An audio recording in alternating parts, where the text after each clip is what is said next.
안녕하세요. 전주시 평생학습관 라디오 플러스의 베스트셀러를 낭독하는 여자 이다민입니다.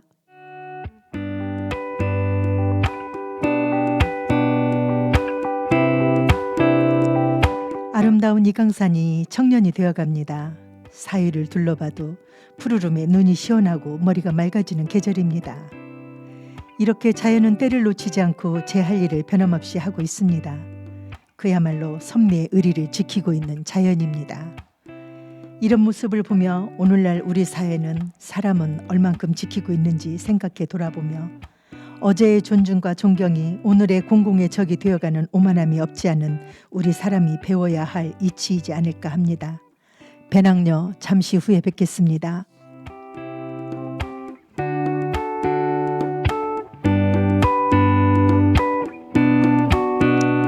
오늘 소개드릴 책은 채식주의자 소년이 온다를 쓴 한강 작가의 작별하지 않는다입니다.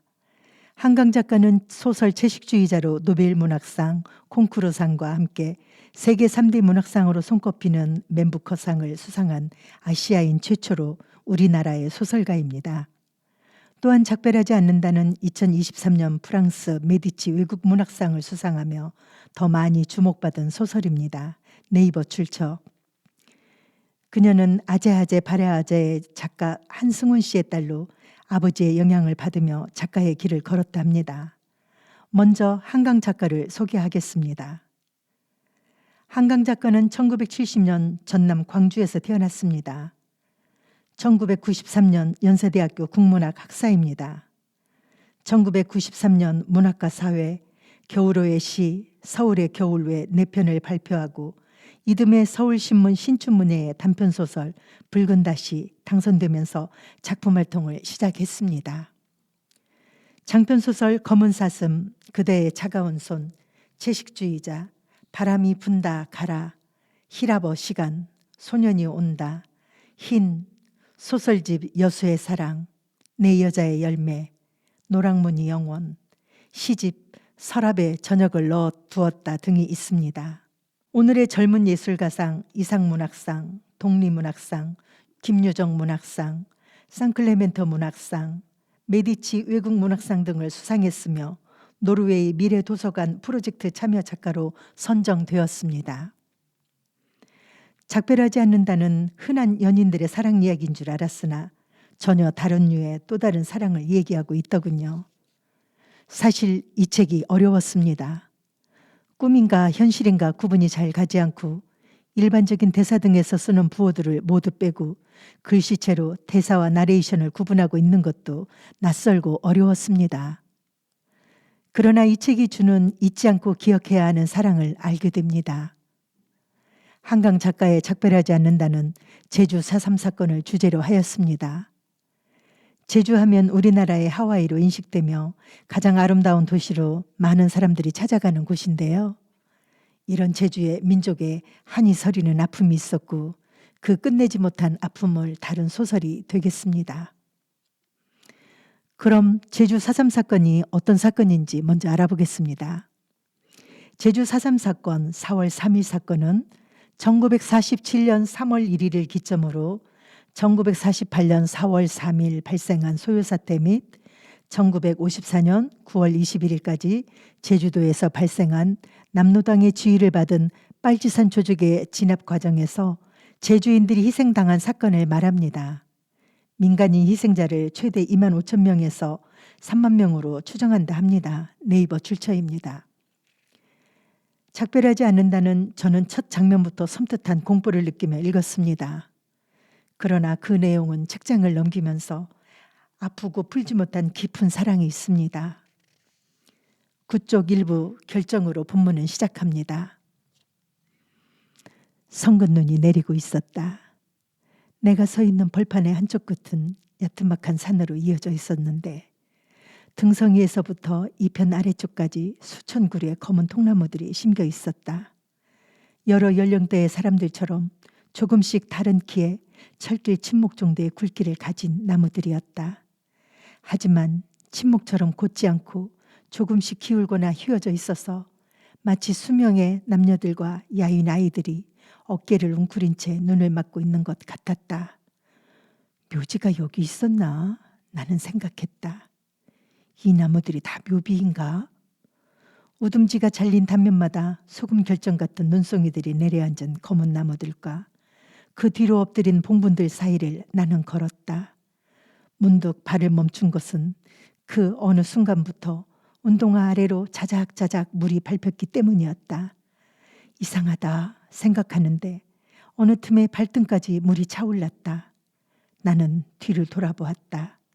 믿을 수 없었다. 지평선인 줄 알았던 벌판의 끝은 바다였다. 지금이 밀물이 밀려오는 거다. 나도 모르게 소리내어 물었다. 왜 이런 데다 무덤을 쓴 거야? 점점 빠르게 바다가 밀려 들어오고 있었다. 날마다 이렇게 밀물이 들었다 나가고 있었던 건가? 아래쪽 무덤들은 봉분만 남고 뼈들이 쓸려가 버린 건 아닌가? 시간이 없었다. 이미 물에 잠긴 무덤들은 어쩔 수 없더라도 이쪽에 묻힌 뼈들을 옮겨야 했다. 바다가 더 들어오기 전에 지금 바로. 하지만 어떻게? 아무도 없는데. 나한텐 삽도 없는데. 이 많은 무덤들을 다 어떻게? 어쩔 줄 모르는 채 검은 나무들 사이를 어느새 무릎까지 차오른 물을 가르며 달렸다. 이렇게 주인공 경화의 꿈으로 소설은 시작을 합니다. 제주 4.3 사건으로 잔혹함 이상의 현장들과 이로 인한 남은 가족들의 고통 등 처참하고 잔인한 끝내지 않은 이야기, 남은 가족인 인선 어머니의 고통은 인선에게 전해지고 친구 인선의 고통이 주인공 경아에게까지 전달해지게 됩니다. 작가는 상상할 수 없는 지옥 같은 삶 속에서 사랑하는 사람들을 그리워하고 돌보며 살아야만 했던 사람들의 이야기를 주인공 경아를 통해 독자에게 4.3 사건이 잊혀지지 않고 기억되기를 바라지 않았나 합니다. 4.3 사건의 피해자인 엄마가 눈 오는 날 심부름을 다녀온 사이 마을 사람들이 모두 학살된 것입니다. 본문 84페이지입니다. 엄마가 어렸을 때 군경이 마을 사람들을 모두 죽였는데 그때 국민학교 졸업반이던 엄마랑 17살 난 이모만 당숙내에 심부름을 가 있어서 그 일을 피했다고 엄마는 말했어. 다음 날 소식을 들은 자매들이 마을로 돌아와 오후 내내 국민학교 운동장을 헤매고 다녔대. 아버지와 어머니, 오빠와 8살 난 여동생의 시신을 찾으려고. 여기저기 포개지고 쓰러진 사람들을 확인하는데 간밤부터 내린 눈이 얼굴마다 눈들이 덮여서 얼어 있었대. 눈 때문에 얼굴을 알아볼 수 없으니까. 이모가 차마 맨손으로 못하고 손수건으로 일일이 눈송이를 닦아내 확인을 했대. 내가 닦을 테니까 너는 잘 봐 라고 이모가 말했다고 했어. 죽은 얼굴을 만지는 걸 동생한테 시키지 않으려고 그랬을 텐데 잘 보라는 그 말이 이상하게 무서워서 엄마는 이모 소매자락을 붙잡고 질끈 눈을 감고서 매달리다시피 걸었대. 보라고. 네가 잘 보고 얘기해 주라고. 이모가 말할 때마다 눈을 뜨고 억지로 봤대. 그날 똑똑히 알았다는 거야. 죽으면 사람의 몸이 차가워진다는 걸. 맨뺨에 눈이 쌓이고 피 어린 살얼음이 낀다는 걸. 이렇게 인선의 엄마 정심은 4.3 사건의 피해자 유족입니다. 4.3 사건을 겪은 인선의 엄마는 자료들을 모았고 인선에게 보여줍니다. 이에 인선 또한 유족을 찾아다니며 희생이 얼마나 비참하고 슬픈 일인지 기록합니다. 312쪽 인선과 인선 엄마의 상처로 인한 고통스러운 생활을 보여주는 곳입니다. 엄마는 나를 죽어가는 동생이라고만 생각하지 않았어. 언니라고 믿을 때도 더 많았고 어떨 때는 낯선 사람으로 여겼어. 자신을 구하러 온 모르는 어른, 무서운 악력으로 내 손목을 붙잡고 엄마는 말했어. 구해 줍소. 해가 저물면 엄마는 더 깊은 혼란에 빠져 밖으로 나가고 싶어 했어. 바깥이 얼마나 추운지 걸친 옷이 얼마나 얇든 상관하지 않았어. 말릴수록 땀범벅이 되어 몸부림치는 엄마와 한 몸이 되어서 씨름할 때마다 내가 한 사람을 상대하고 있는 게 아니란 생각이 들었어. 근육이 거의 사라진 노인한 사람의 힘이 어떻게 그렇게 셀 수 있었을까? 씨름 끝에 겨우 이부자리에 누이고 그 옆에 눈을 붙이면 그 사이 정신이 돌아온 엄마는 내가 잠들려는 순간마다 흔들어 깨웠어. 지척에서 입을 벌린 혼돈 때문에 잠드는 순간 모든 연결고리가 다시 놓쳐져 버릴까 봐 제발 30분만이라도 이어 자게 해달라고 애원했지만 엄마는 듣지 않았어. 도와주라. 잠들지 마랑.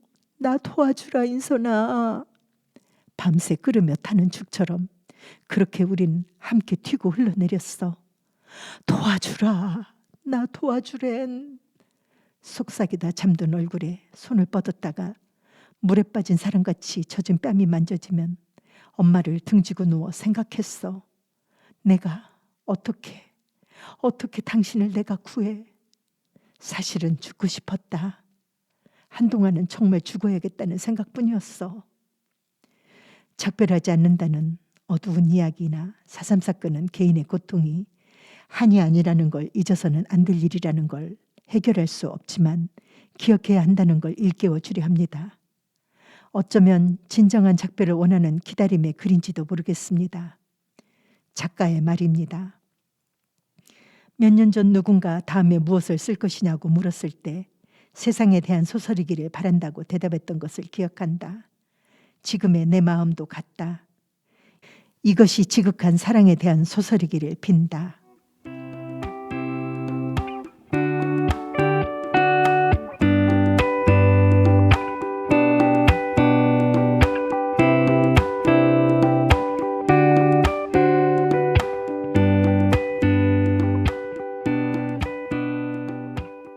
이상 배낭여 오늘은 한강 작가의 작별하지 않는다를 소개해드렸습니다. 이처럼 아픈 일이나 좋은 일이나 혼자인 삶은 없는 것 같습니다.